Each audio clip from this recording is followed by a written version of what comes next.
Au fil des ans, la Fédération internationale de football est devenue un pouvoir au-dessus de tous les pouvoirs. Voilà ce que disent aujourd'hui ceux qui ont fait partie du premier cercle de l'ancien président de la FIFA, Sepp Blatter. La FIFA protégeait la corruption et c'était le calcul de M. Blatter. Ce qui est similaire à la mafia, c'est que la FIFA a établi un filet autour du monde, un filet de pouvoir autour du monde qui, quelquefois, est plus fort que le filet du gouvernement. Si le gouvernement veut éliminer les gens corrompus d'une association, c'est la FIFA qui intervient et qui protège les membres corrompus d'une association.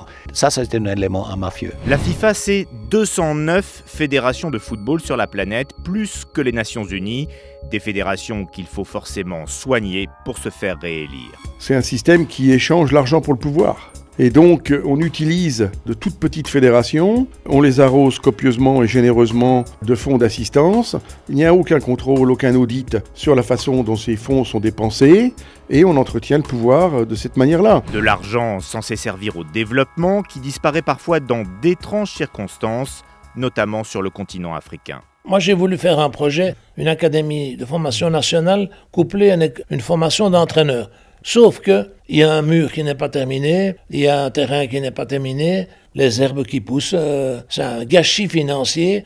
Cet argent est allé dans les poches de certains dirigeants. Quand Blatter dit qu'il développe l'Afrique via le football, je tombe à la renverse, quoi. Dérive clientéliste, pot de vin, corruption. Sepp Blatter, entré en 1975 à la FIFA, président de l'organisation pendant 17 ans, a toujours affirmé qu'il ignorait tout. Mais qu'est-ce que vous dites à ceux qui disent « c'est pas possible que M. Blatter n'ait pas su, c'est impossible ». Alors écoutez, alors à ce moment-là, je devrais avoir un service de renseignement comme les États-Unis, comme la Russie, comme les Allemands. Je n'ai pas de service de renseignement.